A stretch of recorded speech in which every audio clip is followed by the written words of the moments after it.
Welcome to Creative Pages with Catherine. I'm Catherine, and today I am participating in a patriotic DIY playlist hosted by Latasha at Sunflower Tasha DIY and guest host Julie from Sweet Tea and Butterflies. For this playlist, I kind of want to hit the pause button a little bit this Memorial Day and remember those who have given the ultimate sacrifice for our country. I recently had a Gold Star mother comment that she lost her 21-year-old son to the Iraq War, and that is the reason why she scrapbooks.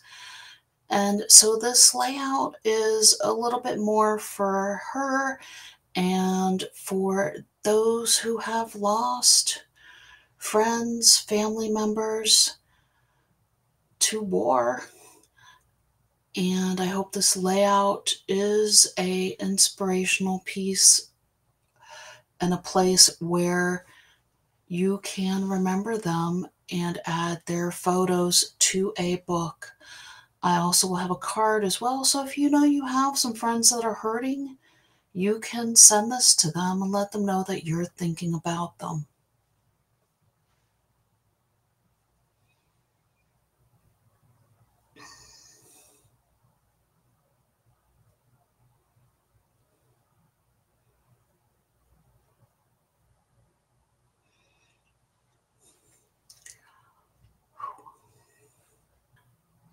Like so many of you, I do look forward to Memorial Day, also signaling the start of summer. And of course, I'm looking forward to that as well. But I did want to pause and truly honor those who help make our country what it is. So let me get things switched over and collect myself a little bit here. Okay, well, I knew this was going to be a little bit of a tougher layout for me. Didn't realize how much it truly was going to touch me. And I do thank that mother again for inspiring me to put this layout together. This one is one of my own creations, and we are going to be using our Call to Serve collection. I'm using a sheet of our navy cardstock for the left side of our page and a sheet of the word paper for the right side of the page. And I've cut our camo paper using both our perforated and wave blade. If you've never used your perforating blade before, you put it in your regular blade holder. I am cutting these at 1.5 inches. So you line up your paper as you normally would and cut, and then you can fold and tear. I just didn't want quite the neat edge that the straight blade gives for this. I wanted a little bit more of a roughed up look for this flag, a little more tattered, if you will. So I thought the perforating blade would be perfect. You can also do some paper ripping if you want along the side of a ruler, or freestyle if you want, but I wanted to keep my strips at 1.5 inches.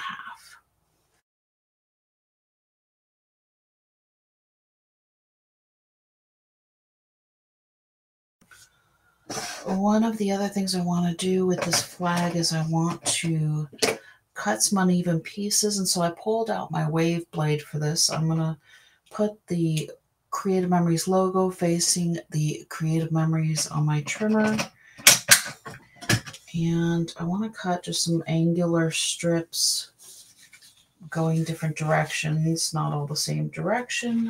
Let me get my 1.5 inch strips here that are going to be my flag stripes. And I think we're just going to go at different angles and different lengths. The other thing I want to mention is I did flip my cutting mat to one of my older spaces, if you will. I'm currently cutting on, our mat is numbered 1, 2, and then you flip it and it has 3 and 4.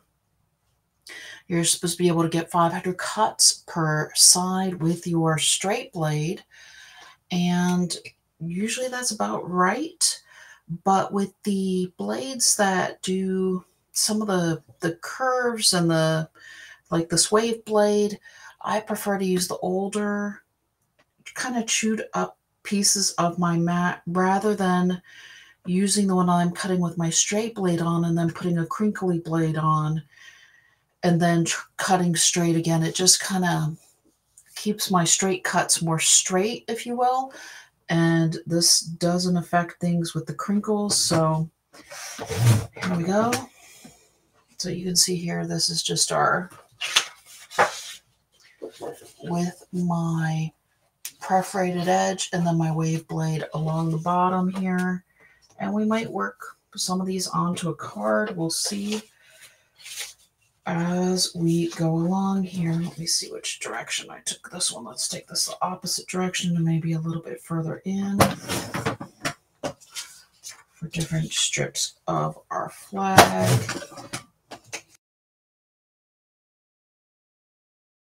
That's almost halfway. Let's go ahead and do that again for this other. So definitely different lengths, different angles. You can even go almost straight with it. I think I'm going to go closer to the 6" for this one. And then this way we have just some different pieces that we can work in onto our layout. All right, switching my trimmer back.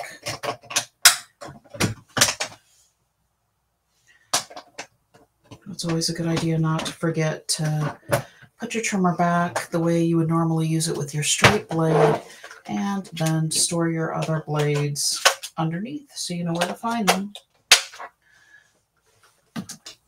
And so as you can see, I have cut several different lengths, but all of my strips are 1.5 inches wide. I'm going to go ahead and start sticking things down. I did go through the strips I cut and kind of come up with a little bit of a pattern, if you will, for our pieces. I do have some shorter pieces starting out on this left side, followed by bookmarking them a little bit with the longer pieces, and we're just going to angle these at different angles that are going to look decent on our page, putting about, it's about 1/2 inch from the edge of the paper, and so we'll probably also put about 1/2 inch in between each strip here. But these first two I will keep for our box for our stars. I've taken one of our border stickers that had the stars and I simply cut it apart with my scissors, and that's when it's going to be our stars portion of our flag. And this is one of those kind of a little bit more muted, tattered flags. I just wanted things to have a little bit more of a somber, I guess, rustic feel, if you will.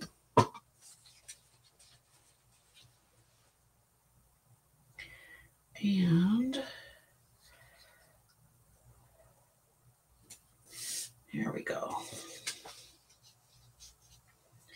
And then I also have some different sized templates for photos that I want to show you what actually will work for a page like this, because you might have a black and white photo, or you can easily convert one of your digital photos to black and white, even just using your photo app on your phone.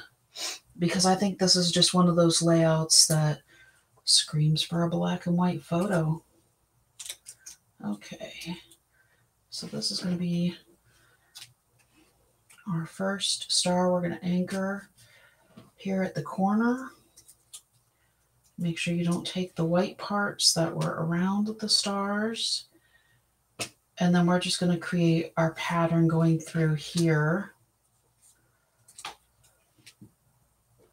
Again, leaving about a 1/2 inch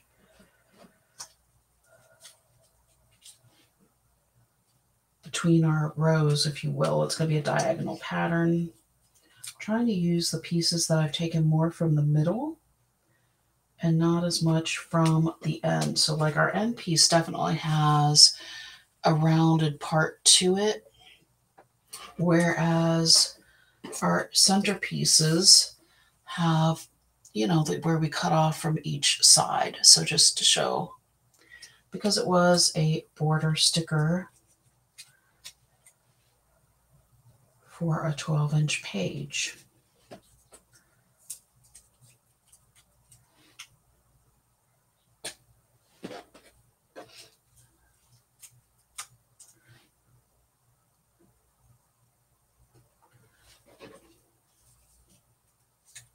Oops. And you can definitely get out your rulers if you want things to be a little bit straighter. Like I said, I kind of wanted mine to be a little bit more just freeform and rustic, kind of like I said. So here is the left side of our layout. Like, I will put both pages together at the end, and I will show you different photo sizes in a moment. Here is for the right side of our page. And again, I've created a bit of a pattern just to make things go a little bit more smoothly here. And we do want these to be a little bit higher on the page than on the opposite side, but you don't want them to be in a flat, static line, I guess, if you will. You kind of want to stagger them a bit. So here we go.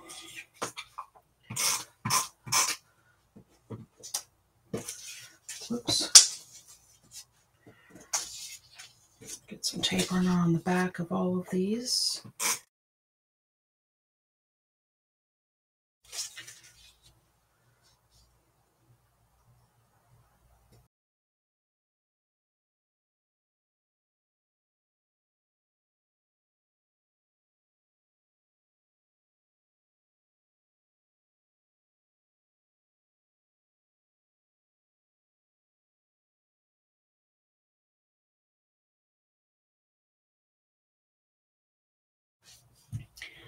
And I've also pulled out our hero sticker from our sticker collection as well for this top right, because we do have where it says, you could tell it was saying hero up here. We have it down here as well.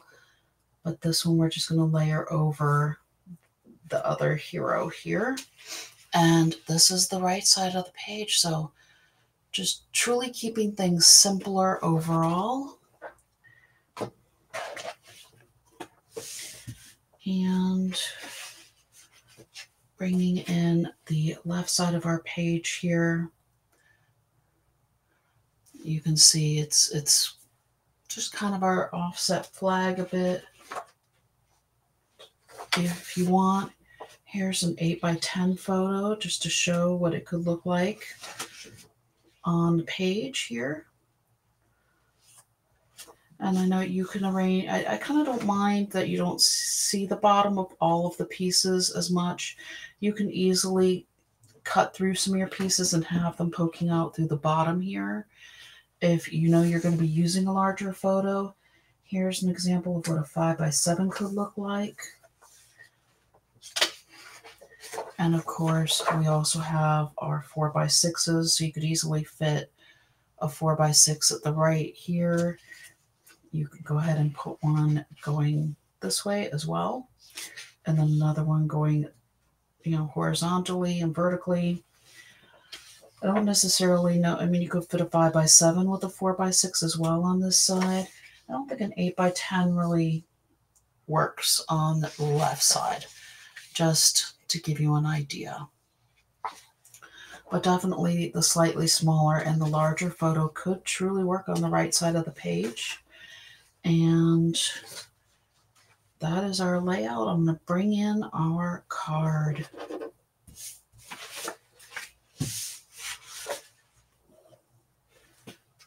I've gone ahead and those extra little pieces that I cut off from the bottom of these longer strips on our layout, I remember I just had set them aside a little bit.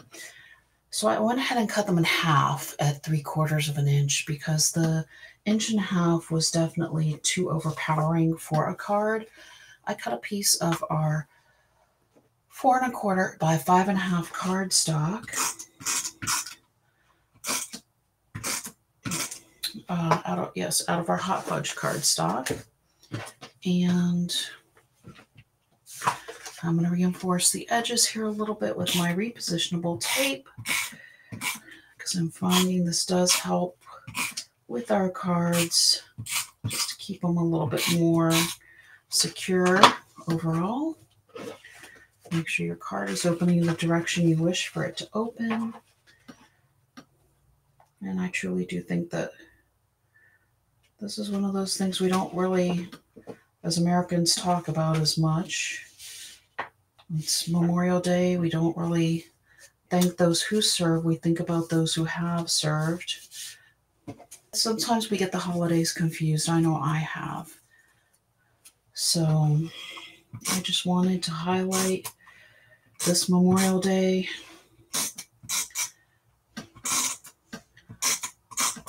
And I thank you all for allowing me to do so. We're going to start this card kind of the same way we started the page, with our strips kind of a little bit more lower on this left side. And of course, I just put that one crooked. There we go. And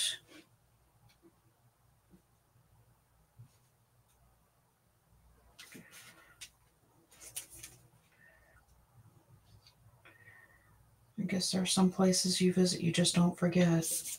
And I know that we've been to both Arlington as well as to the cemetery in Normandy, France, and they're places of quiet. You really don't hear a lot of birds chirping. People talk more quietly. It's really an awe-inspiring experience overall. And I've got a couple of flaps flapping up here, so I'm going to go ahead and just add a little extra touch of my repositionable tape to the top of these strips. I'm using my tape runner upside down to do that. When you use our tape runners, there's a little wheel in them. Let me show you this direction. And so the wheel is usually up. When you use our tape runner, to use it upside down, you actually have the little piece that slides back and forth to cover where the tape comes out up. Okay, and I'm going to go ahead and use the two stars from the end on our card here, and just put those sort of at an angle here, and I think that's going to be it. I'm just going to have the 2 stars and our stripes, if you will, coming down for a more muted card overall. And like I said, just send some kind thoughts to somebody you're thinking about this Memorial Day, because we are all looking forward to summer, but some definitely need to take that pause and would love to know that they have a friend thinking about them and willing to reach out. Until next time.